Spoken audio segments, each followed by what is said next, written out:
Buat teman-temanku yang baru gabung, bisa cek di playlist untuk urutan videonya, dan bisa juga cek di playlist untuk judul barunya. Bab 481, tentang latar belakangku. Yunran tidak menentang masalah penobatan permaisuri. Namun, dia tidak menyangka hal itu akan terjadi secepat ini. Saat itu, dia telah berjanji kepada Mo Beiyuan bahwa setelah masalah keluarga Bai selesai, dia akan memulihkan identitasnya sebagai anggota keluarga Bai dan menikah dengannya. Sekarang, sepertinya sudah waktunya untuk memenuhi janjinya. Dia harus memulihkan identitasnya terlebih dahulu. Yunran menyerahkan kedua anaknya kepada Mo Beiyuan untuk diurus sementara dia pergi ke keluarga Bai. Dia pergi mencari Baiwan. Ibu, apa pendapatmu tentang latar belakangku? Apakah kamu tidak berencana membiarkan aku berhubungan dengan Suan Yuan Yu? Saat Baiwan keberatan jika Suan Yuan Yu membawa mereka pergi, Yunran sudah menebak apa maksud Baiwan. Baiwan tidak ingin dia ada hubungannya dengan Suan Yuan Yu, atau lebih tepatnya, keluarga kerajaan Wuan. Baiwan tidak mengira dia akan bersikap begitu belak-belakan dan sedikit terkejut. Xiaoran, ada beberapa hal yang harus kami jelaskan padamu. Baiwan menarik napas dalam-dalam dan perlahan berkata, keluarga Bai pernah menjadi keluarga nomor 1 di 5 negara. Kakek dari pihak ibumu, Bai Xiao, pernah menjadi jenderal di benua timur. Oleh karena itu, dia bukan hanya kakek dari pihak ibu Anda, tetapi juga panglima tertinggi pasukan Bai. Dia adalah dewa di mata para prajurit benua timur.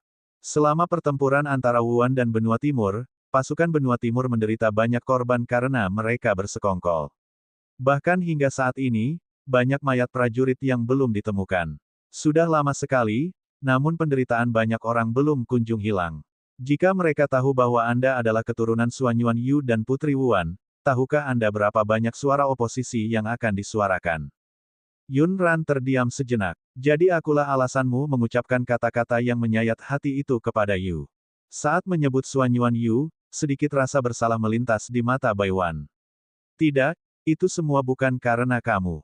Itu juga karena aku. Aku bukan hanya Baiwan, tapi aku juga putri sah keluarga Bai. Sebagai putri sah keluarga Bai, ada beberapa hal yang tidak bisa saya lakukan. Dia dan Suan Yuan Yu pada akhirnya akan merindukan satu sama lain. Wajah Yunran tenang, dan ekspresinya tidak banyak berubah. Dia bahkan lebih tenang dari Baiwan, ibunya. Lalu apa rencanamu? Umumkan kepada publik bahwa saya adalah keturunan keluarga Bai dan saya. Ayah kandungnya sudah tidak hidup lagi. Kamu mungkin tidak mengetahui hal ini, tapi Yu sering membawa sweetie cake untuk dipamerkan di jalanan. Saat dia membawa sweetie cake ke keluarga Yun, hal itu menyebabkan keributan yang sangat besar. Tidak mungkin tidak ada yang mencurigai hubungannya dengan sweetie cake. Semua orang di kota kekaisaran tahu bahwa Kaisar Wuan dulu tinggal di istana Yuan dan memiliki hubungan khusus dengan Raja Yuan. Selama mereka punya sedikit koneksi, mereka bisa menebak hubunganku dengan Yu. Apa menurutmu kami bisa menyembunyikan masalah ini? Baiwan mengira dia bisa menyelesaikan masalahnya dengan memutuskan hubungan dengannya. Suan Yuan Yu sekarang. Namun, dia tidak tahu bahwa Suan Yuan Yu selalu membawa pak kecil itu ke jalan untuk pamer. Apakah dia suka berkencan dengan sweetie cake? Yunran mengangguk setuju. Dia sangat menyukainya. Bukannya kamu tidak tahu betapa dia dan Mo Beiyuan sangat menyayangi sweetie cake? Bagaimanapun juga, sweetie cake masih anak kecil. Suatu saat, dia adalah kakek, dan saat berikutnya, dia adalah ikan tua. Tidak dapat dihindari bahwa dia akan mengungkapkan dirinya ketika dia keluar. Oleh karena itu, sejak awal, Yunran tidak menganggap serius masalah menyembunyikan hubungannya dengan Suan Yuan Yu. Baiwan mengerutkan kening. Apa yang harus kita lakukan sekarang? Bagaimana jika kita menolak mengakuinya? Yunran menggelengkan kepalanya. Bahkan jika kita tidak mengakuinya, orang-orang itu tidak akan menyerah pada kecurigaannya. Menurut pendapat saya, daripada memikirkan cara untuk menyembunyikan rahasia yang tidak dapat disembunyikan sama sekali, lebih baik kita mengungkapkannya. Bab 482, Bodoh. Baiwan tampak gelisah. Dia mengerutkan kening dalam-dalam dan kata-katanya penuh dengan kesedihan. Xiaoran, kamu tidak tahu tentang pertarungan saat itu. Anda tidak melihat sungai darah dan mayat di mana-mana dengan mata kepala sendiri. Masih banyak jenazah prajurit yang terkubur jauh di bawah pasir kuning. 90% makam di dekatnya adalah makam kosong tanpa mayat. Puluhan ribu tentara Bai kehilangan nyawa mereka dalam pertempuran itu, tapi sekarang, bahkan tulang mereka pun tidak tersisa. Penghasut semua ini adalah kakekmu, mantan Kaisar Wuan. Kebencian seperti itu tidak mudah untuk diselesaikan. Ibu tidak ingin kamu melalui semua ini.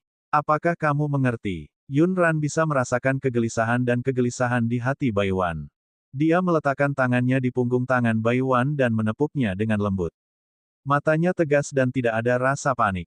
Ibu, menurutmu mengapa rakyat jelata dan tentara di benua timur begitu menghargai keluarga Bai dan menghormati kakek dan pamanku? Apakah karena status keluarga Bai? Bai Wan menatapnya dengan bingung. Untuk sesaat, dia tidak mengerti apa yang dia maksud. Tentu saja tidak. Itu karena kakek dan paman dari pihak ibumu selalu melindungi benua timur demi rakyat. Yun Ran bertanya lagi, setelah itu, Kaisar Malang itu berencana menjebak keluarga Bai. 9 keluarga Bai dihancurkan, dan anggota klan lainnya diasingkan. Berapa banyak orang yang percaya pada keluarga Bai? Mereka mempertaruhkan hidup mereka untuk membatalkan kasus keluarga Bai.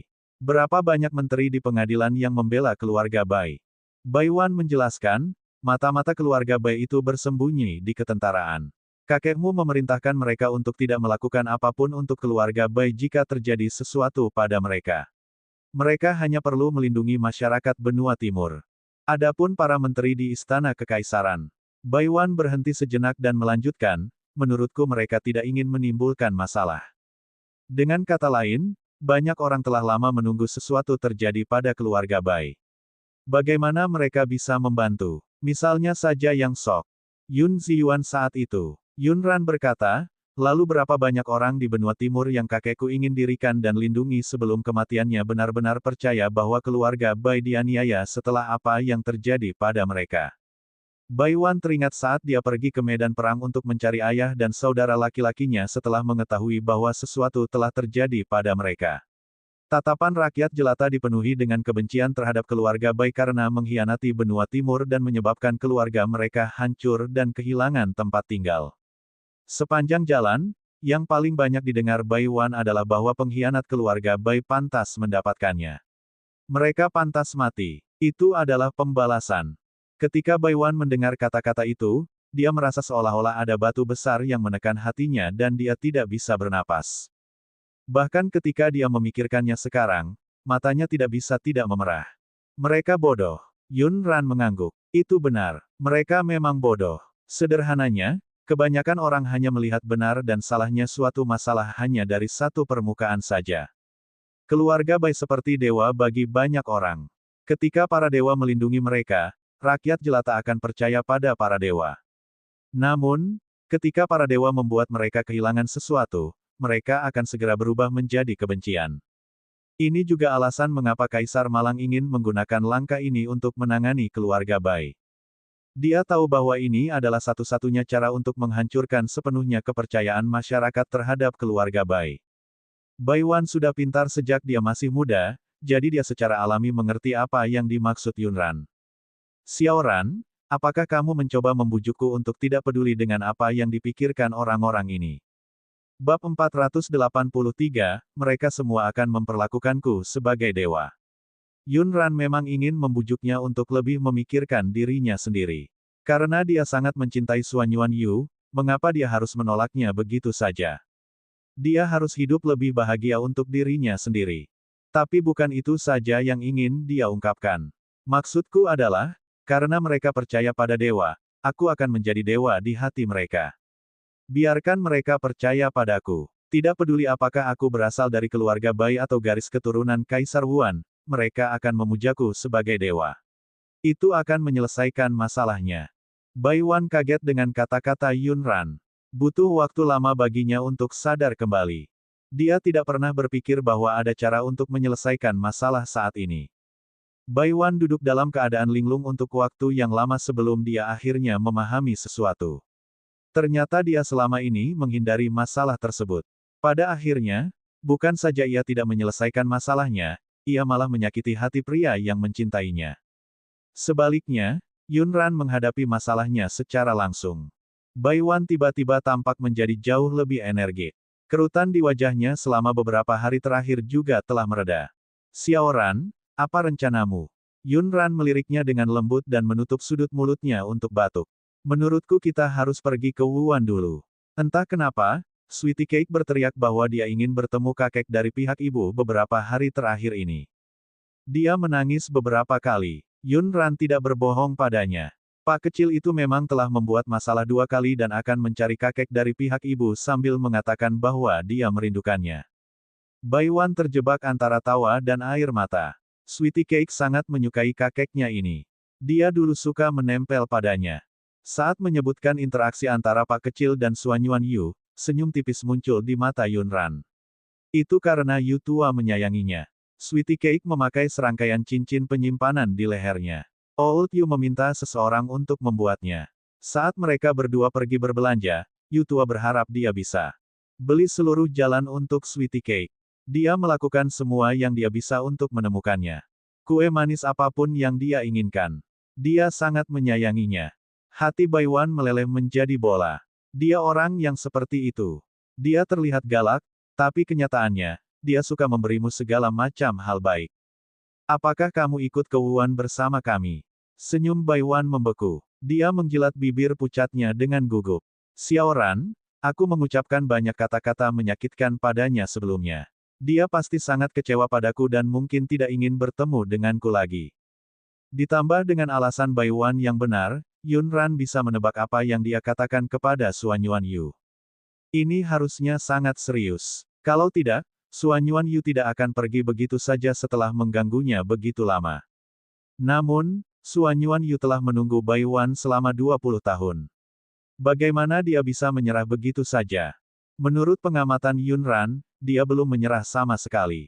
Kalau tidak, dia tidak akan meminta seseorang untuk tetap berada di sisinya dan melaporkan situasinya kepadanya setiap saat. Melihat Baiwan, terlihat jelas bahwa dia enggan berpisah dengan Suanyuan Yu. Itulah mengapa dia sangat memedulikan perasaan Suanyuan Yu. Saat mereka berdua sedang mengobrol, seorang penjaga rahasia datang untuk melaporkan bahwa sesuatu telah terjadi pada Sweetie Cake di istana.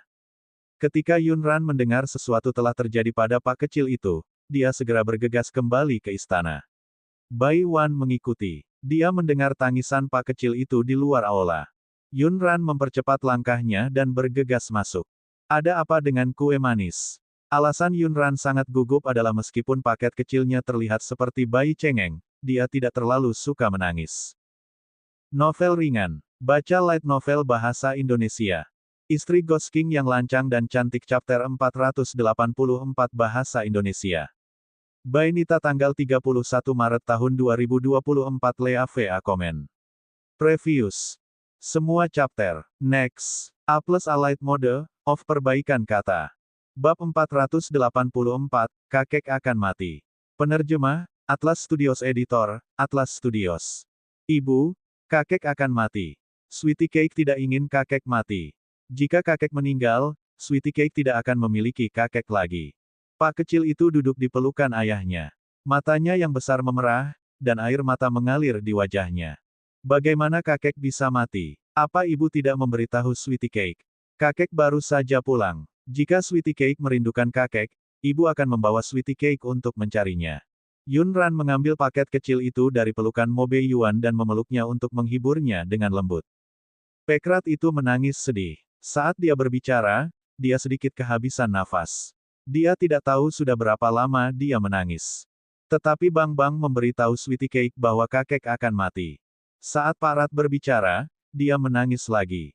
Bulu matanya yang tebal dan keriting dipenuhi air mata, dan matanya yang besar berair karena menangis. Dia tampak sangat menyedihkan. Tangan kecilnya meraih pakaian Yunran, dan tubuh kecilnya sedikit gemetar ketakutan.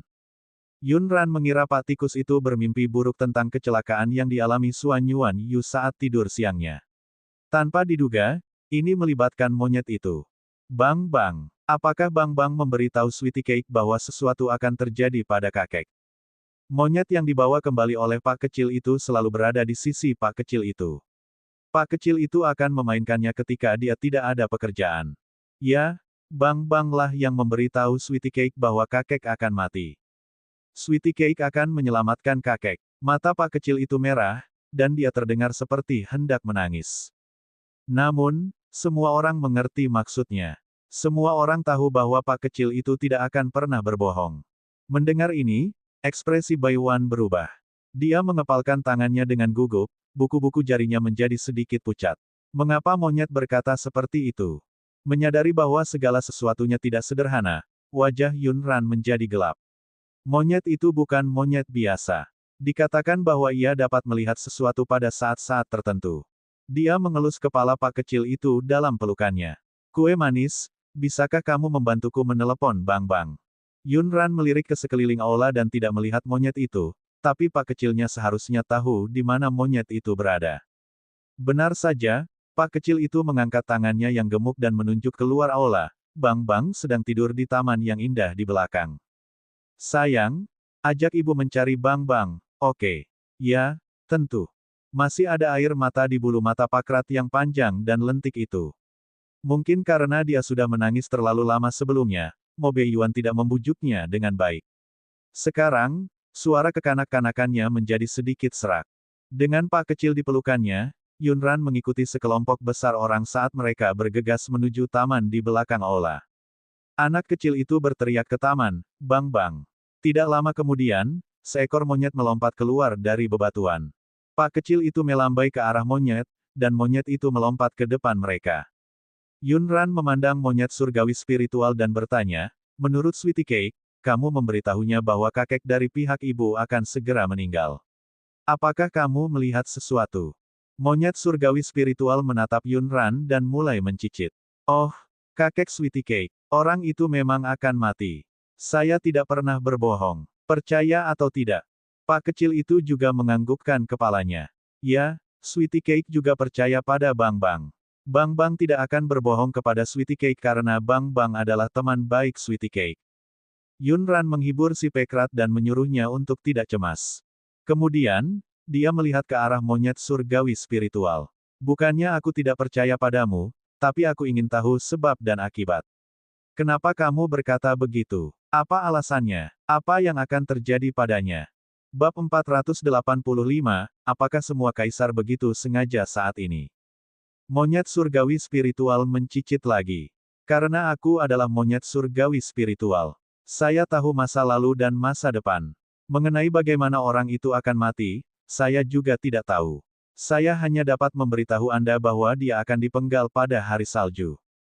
Yunran menatap ke langit. Seharusnya tidak turun salju pada saat seperti ini. Maka mereka masih punya waktu untuk mencari Yu.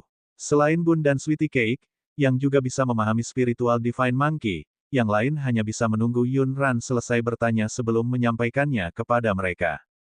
Xiaoran, monyet kecil ini, apa katanya?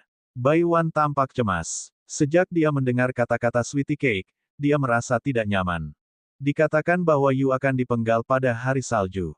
Sebelumnya, Pak kecil itu hanya mengatakan bahwa Xuan Yuan Yu akan mati. Tapi sekarang, monyet surgawi spiritual telah memberi mereka informasi yang lebih akurat. Xuan Yuan Yu akan dipenggal pada hari bersalju dan mati secara tragis. Lutut Baiwan lemas dan dia hampir terjatuh. Bai Ze, yang bergegas mendekat ketika dia mendengar sesuatu telah terjadi pada Pak kecil itu, mengangkat tangannya untuk mendukungnya.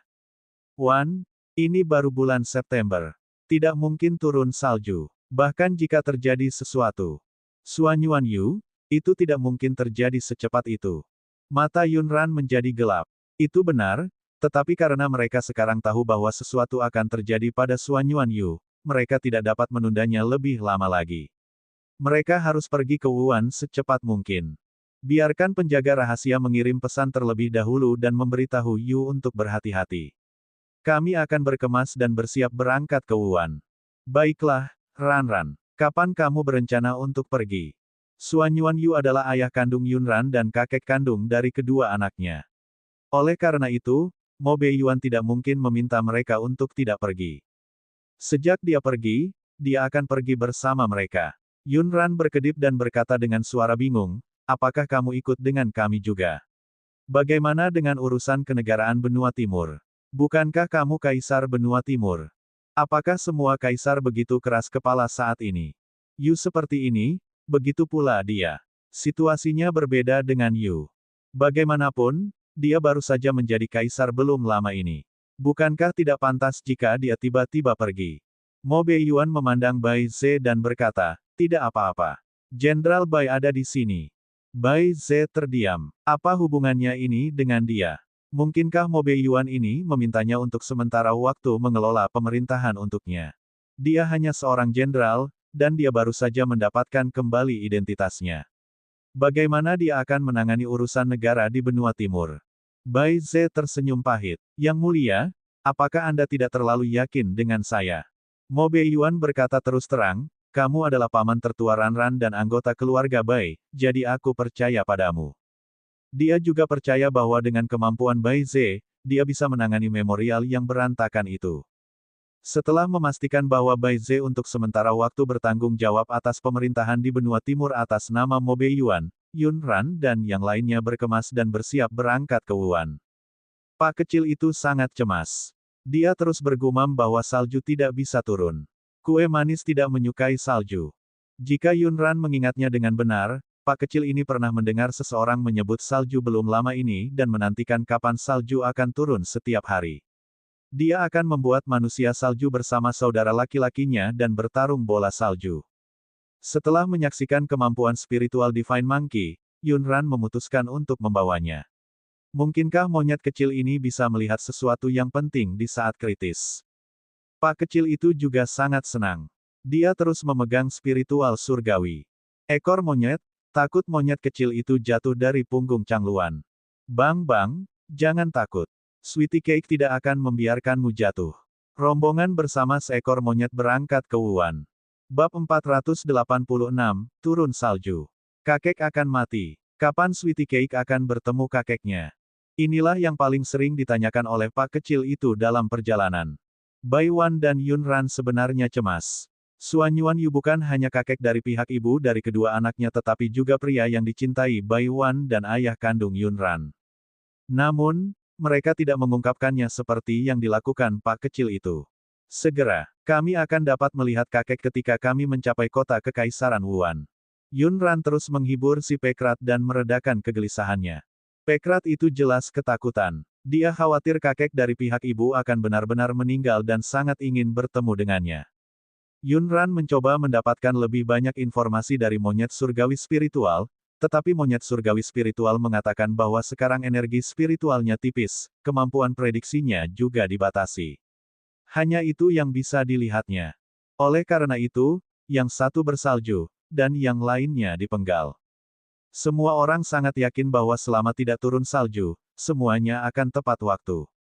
Namun, salju mulai turun di tengah perjalanan mereka. Pak kecil itu belum pernah melihat salju sebelumnya dan tidak tahu apa itu salju. Namun, ketika butiran salju kecil berjatuhan dan dengan cepat meleleh menjadi air di ujung hidungnya, Pak kecil itu mengira sedang hujan. Ibu, sedang hujan. Saya harus memakai topi. Tidak, ini bukan hujan. Ini salju. Bai Wan mengangkat tangannya, telapak tangannya menghadap ke langit. Pandangannya tertuju pada butiran salju kecil yang berubah menjadi uap air dalam sekejap mata. Yun Ran menatap ke langit dan alisnya yang halus perlahan berkerut. Benar, ini salju. Tapi ini baru akhir September. Mengapa turun salju? Benua Timur dan Wuhan adalah negara bertetangga. Musim semi, musim panas, musim gugur, dan musim dingin hampir sama. Berdasarkan perubahan musim di masa lalu, sekarang seharusnya tidak turun salju. Dulu, salju hanya turun saat musim dingin, namun musim dingin berlangsung dari bulan Januari hingga Februari. Hal ini dimajukan 3-4 bulan. Pak kecil itu juga mengangkat lehernya dan memandang ke langit. Setelah beberapa saat, dia tiba-tiba menangis. Salju turun. Kakek akan mati. Ramalan spiritual Divine Monkey hanya berisi 2 kalimat itu. Pak kecil itu mengingatnya dengan sangat jelas. Sekarang setelah turun salju, dia segera menghubungkannya ke Suan Yuan Yu. Ketika dia mulai menangis, yang lain juga tidak terlihat baik. Cuaca di bulan September sudah sangat aneh. Sekarang, ditambah dengan ramalan monyet surgawi spiritual tentang Suan Yuan Yu, semua orang merasa seolah-olah ada batu yang menekan hati mereka. Bai Wan mengangkat telapak tangannya dengan bingung dan menatap Yun Ran dengan panik. Xiao Ran. Saat ini, Yun Ran masih tenang. Ibu, Identitas Yu luar biasa. Dia adalah Kaisar Wuan. Dia telah menangani segala macam krisis selama bertahun-tahun. Dia tidak mudah untuk dilawan. Selain itu, pengembangan kekuatan spiritualnya tidak rendah. Sangat sulit bagi orang biasa untuk mendekatinya. Kecuali ada konspirasi besar melawannya. Yunran tidak menyelesaikan kalimatnya, tapi dia merenungkannya di dalam hatinya. Dia takut jika dia mengatakannya, dia akan membuat semua orang semakin khawatir. Semua orang menantang salju dan bergerak maju. Tanpa diduga, salju menjadi lebih lebat dan suhu tiba-tiba turun. Orang dewasa seperti Yunran baik-baik saja. Tidak peduli seberapa buruk cuacanya, mereka bisa bertahan. Namun, kedua bocah kecil itu harus membeli beberapa pakaian tebal. Tanpa diduga, suhu tiba-tiba turun. Bahkan toko pakaian siap pakai di kota tidak menyiapkan pakaian katun untuk musim dingin. Yunran hanya bisa membungkus kedua bungkusan kecil itu dengan beberapa lapis selimut. Mo Beiyuan takut dia kedinginan, jadi dia memeluknya dari belakang dan menggunakan tubuhnya untuk melindunginya dari salju tebal dan angin yang menusuk tulang. Bab 487, biarkan aku menciummu lagi. Yunran dan dua orang pak kecil dilindungi olehnya dan tidak terpengaruh oleh cuaca buruk. Namun, saat Mo Beiyuan menghalangi angin dingin dan salju untuk mereka, mereka tidak bergerak sama sekali dan akan berubah menjadi manusia salju. Hati Yunran sakit saat dia meringkuk dalam pelukannya. Sementara kedua anaknya tidak memperhatikan, dia berbisik, Mo Beiyuan, peluk aku lebih erat. Dengan cara ini, Anda bisa merasa sedikit lebih hangat. Mengapa kamu tidak meletakkan tanganmu di balik jubahmu dan aku akan menghangatkannya untukmu? Di masa lalu, Yunran selalu menjadi orang yang melindungi orang lain. Sekarang dia dilindungi olehnya, ada perasaan yang tak terlukiskan di hatinya. Mo Beiyuan memeluknya erat dari belakang, tapi tangan besarnya masih berada di luar. Dia khawatir tangannya terlalu dingin dan akan membekukannya. Saya baik-baik saja. Apakah kamu masih merasa kedinginan? Yunran berbalik sedikit, mengangkat dagunya, dan menggelengkan kepalanya ke arahnya. Saya tidak kedinginan. Aku hanya khawatir kamu akan seperti itu. Pada saat ini, mereka berdua tidak peduli dengan racun itu. Mereka berpelukan melalui lapisan pakaian dan menghirup udara dingin di sekitar mereka. Mata Mo Beiyuan mencerminkan wajah kecilnya. Dia menggerakkan lehernya yang kaku, membungkuk, dan menempelkan bibir tipisnya ke bibir merah mudanya. Itu adalah ciuman yang sangat ringan. Setelah menciumnya, Mo Beiyuan berkata dengan suara rendah, "Cukup." Yunran berkedip dan bertanya dengan lembut, "Cukup dengan apa?" Mo Beiyuan tersenyum. Dia menurunkan tubuhnya dan mendekat ke telinganya. Suaranya serak dan rendah, menggoda gendang telinganya. "Kalau aku menciummu, seluruh tubuhku akan memanas, jadi aku tidak kedinginan lagi. Kalau sudah dingin, izinkan aku menciummu lagi." Pipi Yunran terasa hangat. Dia dengan hati-hati melirik kedua orang paket kecil di bawah jubah besar. Untungnya, penglihatan kedua pak kecil itu terhalang dan mereka tidak dapat melihat apa yang sedang terjadi. Jika tidak, Sweetie Cake Mo pasti akan mengumumkan kepada dunia bahwa ayah dan ibunya sedang berciuman. Yunran memalingkan muka dan berhenti memprovokasi dia. Namun, Yunran telah meremehkan pendengaran kedua anaknya. Dan keingintahuan Sweetie Cake-nya. "Kak, kenapa ayah dingin sekali? Kenapa dia tidak kedinginan lagi setelah mencium ibu?" Di balik jubah besar itu, dia mendengar suara Sweetie Cake. Suhu di wajah Yunran, yang sudah hilang, naik lagi. "Aku tidak tahu. Mengapa kamu tidak bertanya pada ibu?" Tepat setelah itu terdengar suara bunnya yang dingin dan serius. Yunran tercengang. Yunran merasa belum terlambat baginya untuk berpura-pura tidur. Oleh karena itu, dia meringkuk ke dalam pelukan Mo Beiyuan lagi. Kemudian, dia memiringkan kepalanya dan bersandar ke pelukannya. Saat pak kecil itu mengintip dari balik jubahnya, dia menutup matanya. Mo Beiyuan menuruti tindakan kecilnya dan memberi isyarat diam pada pak kecil itu. "Ibumu sepertinya tertidur karena kelelahan. Mari kita biarkan dia tidur lebih lama." Pak kecil itu mengangguk patuh. Lalu, dia bertanya dengan suara kekanak-kanakan. "Ayah, apakah kamu masih kedinginan? Kue manis akan menghangatkan tangan ayah." Mo Beiyuan dihangatkan oleh gadis kecilnya. "Ayah tidak kedinginan. Sweetie Cake, tetaplah mengenakan jubahmu dengan patuh. Jangan keluar. Di luar dingin. Kue manis, Hangatkan tangan ayah. Pak kecil itu mewarisi sifat keras kepala. Dia mengangkat kepalanya dan bersikeras untuk menghangatkan tangannya. Mo Beiyuan tidak punya pilihan selain membantunya. Takut dia akan membekukannya, dia menggosok kedua telapak tangannya sebelum menyerahkannya. Pak kecil itu memeluk sebuah tangan besar dan terus meniupnya. Gelombang udara hangat bertiup di punggung tangan Mo Beiyuan. Mo Beiyuan tidak menyangka Bun yang biasanya tenang akan menjulurkan kepalanya keluar dari jubahnya. Dia meliriknya dan mengungkapkan ekspresi keren khasnya. Ayah, biarkan aku menghangatkan tanganmu yang lain. Bab 488, menjadi roti manis kecil. Belum lagi Mo Beiyuan, bahkan Yun Ran pun berhenti berpura-pura tidur. Sanggulnya tiba-tiba berubah. Apakah dia menjadi roti yang manis? Mo Beiyuan menyerahkan tangannya yang lain. Tentu saja Bun tidak akan meniup tangannya. Sebaliknya, dia terus menggosok tangan besarnya dengan tangan kecilnya. Gesekan memanas. Kemudian, dia membungkus lengan dan telapak tangan Mo Beiyuan dengan lapisan kain putih tebal yang digunakan untuk mengobati luka di cincin penyimpanannya.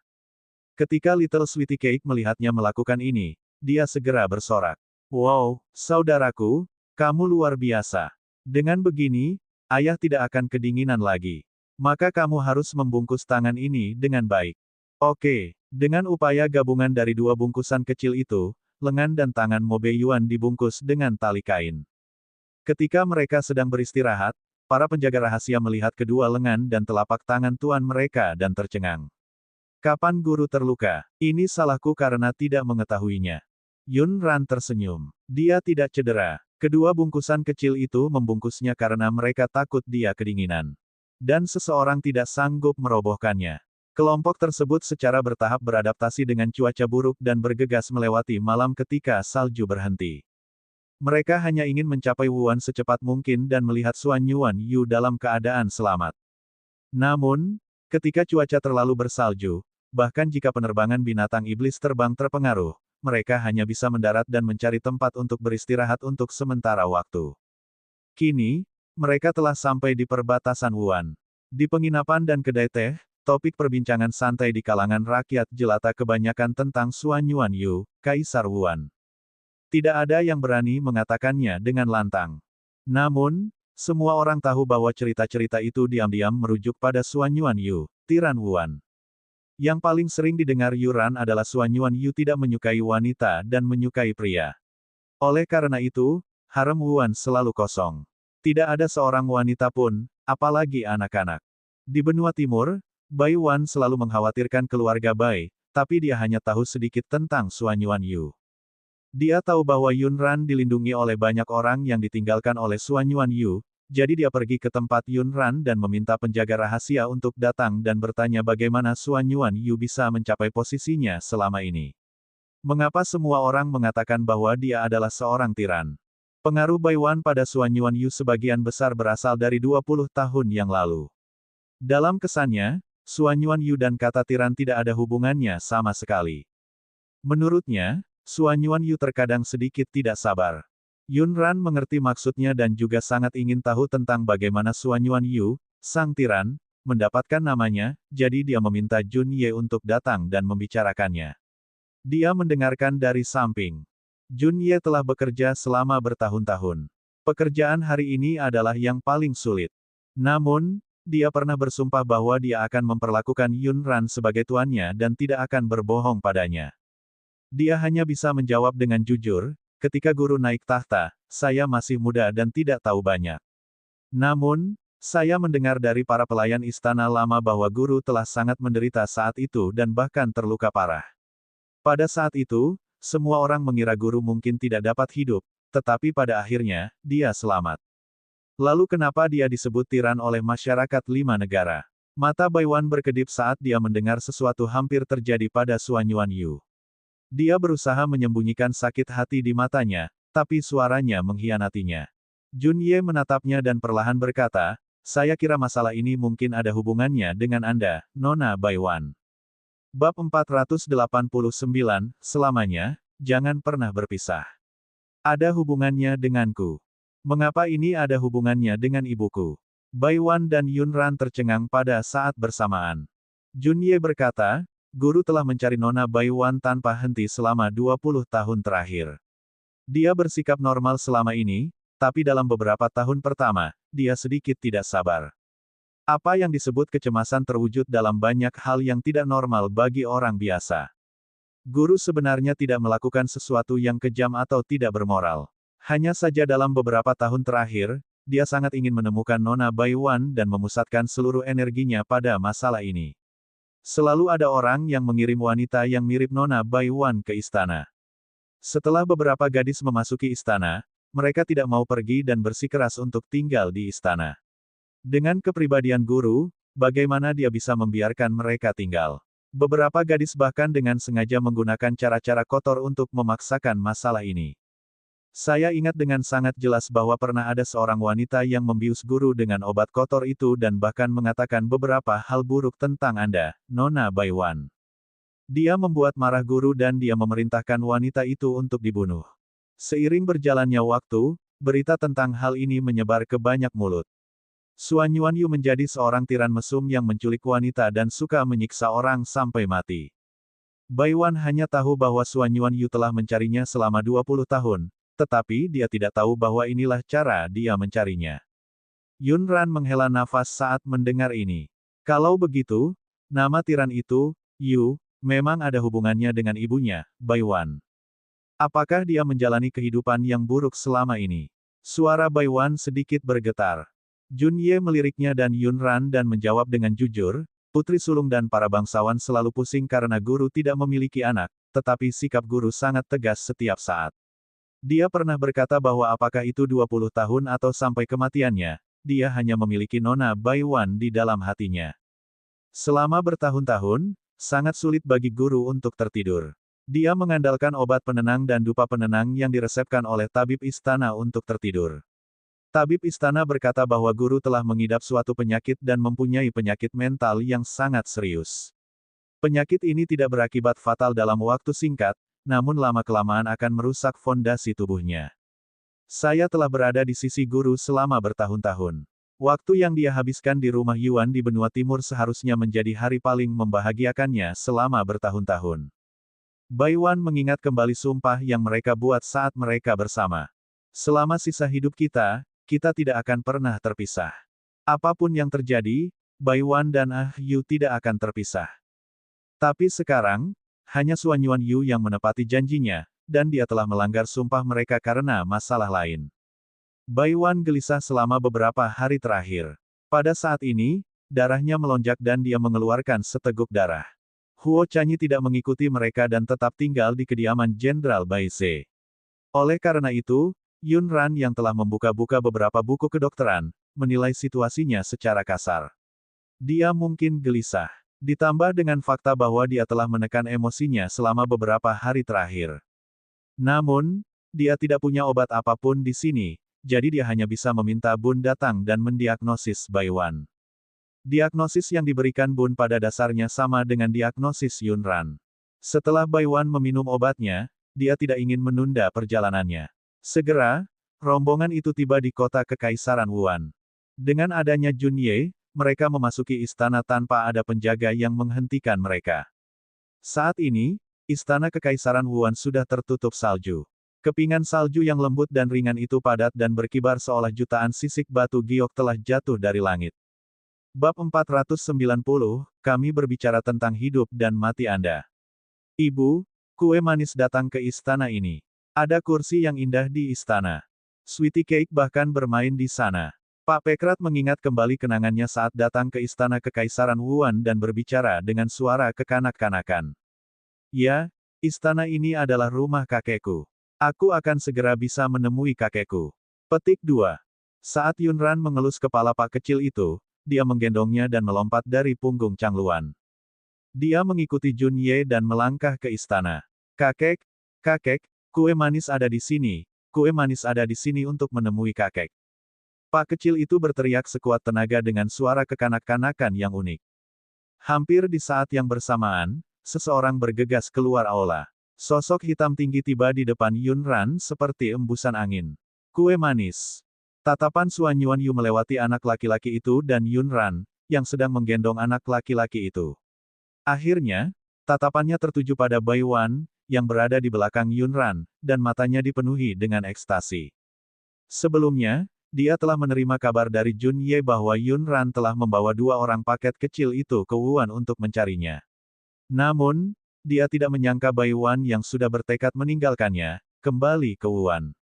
Dia mengira dia tidak ingin berhubungan dengannya selama sisa hidupnya dan tidak ingin melihatnya lagi. Pak kecil itu mengepakkan lengan kecilnya dan ingin memeluknya. Suan Yuanyu tertawa dan mengambilnya dari pelukan Yunran. Cepat, biarkan kakek memelukmu dengan baik dan lihat apakah berat kue manis kita bertambah. Pak kecil itu mendengus dan menjawab, kue manis tidak bertambah beratnya. Dia tumbuh lebih tinggi. Sweetie Cake akan berumur 4 tahun. Saat Pak kecil itu berbicara, dia bahkan mengulurkan tangan kecilnya untuk memberi isyarat. Ekspresi Suan Yuanyu tidak palsu. Dia sangat merindukan mereka. Ketika dia pergi, dia merasa riang, tetapi ketika dia kembali ke istana besar sendirian, dia mengalami kesepian yang menusuk tulang. Dia merindukan Baiwan, Yunran, dan kedua anaknya. Dia hanya bisa terus mengingat bagian-bagian yang berhubungan dengannya. Dia menarik para pelayan istana ke sampingnya dan memberitahu mereka tentang cucunya yang berharga. Kue manis, umurmu sudah 4 tahun. Jika Anda ingin hadiah ulang tahun, beritahu saya. Aku akan menyiapkannya untukmu. Suan Yuanyu memeluk Pak kecil itu, tapi tatapannya tidak bisa menahan diri untuk tidak tertuju pada Baiwan. Dia ingin bertanya mengapa dia datang ke Wuan bersama. Apakah dia di sini untuk menemuinya? Atau ada alasan lain? Kue manis menginginkan kakek. Jangan mati. Pak Pekrat masih ingat ramalan spiritual Divine Monkey. Sekarang dia melihat Suan Yuanyu, dia secara alami angkat bicara. Yunran mengikuti kata-kata Pak kecil itu dan menjelaskan mengapa mereka datang ke Wuan. Setelah Suan Yuanyu mendengar kata-katanya, dia tersenyum acuh tak acuh dan berkata, apakah saya tidak baik-baik saja? Tidak terjadi apa-apa. Jangan khawatir. Para penjaga istana kekaisaran Wuan bukan hanya untuk pertunjukan. Suan Yuanyu merasa bahwa semua pembicaraan tentang dia meninggal di hari bersalju dan dia dipenggal adalah omong kosong. Melihat sikap acuh tak acuhnya, Baiwan berkata dengan cemas, Suan Yuanyu, bisakah kamu tidak begitu acuh? Kami sedang membicarakan hidup dan matimu sekarang. Jarang sekali melihat Baiwan yang berwatak lembut kehilangan kendali atas emosinya dan berbicara begitu keras. Mata Suan Yuanyu menjadi gelap. Dia menggigit bibirnya dan berkata, apa hubungan hidupku dengan Nona Baiwan, putri sah keluarga Bai di benua timur? Kesehatan Baiwan tidak baik selama beberapa hari terakhir. Berat badannya turun banyak, dan wajahnya bahkan lebih pucat sekarang. Kata-katanya pada akhirnya menyakitinya.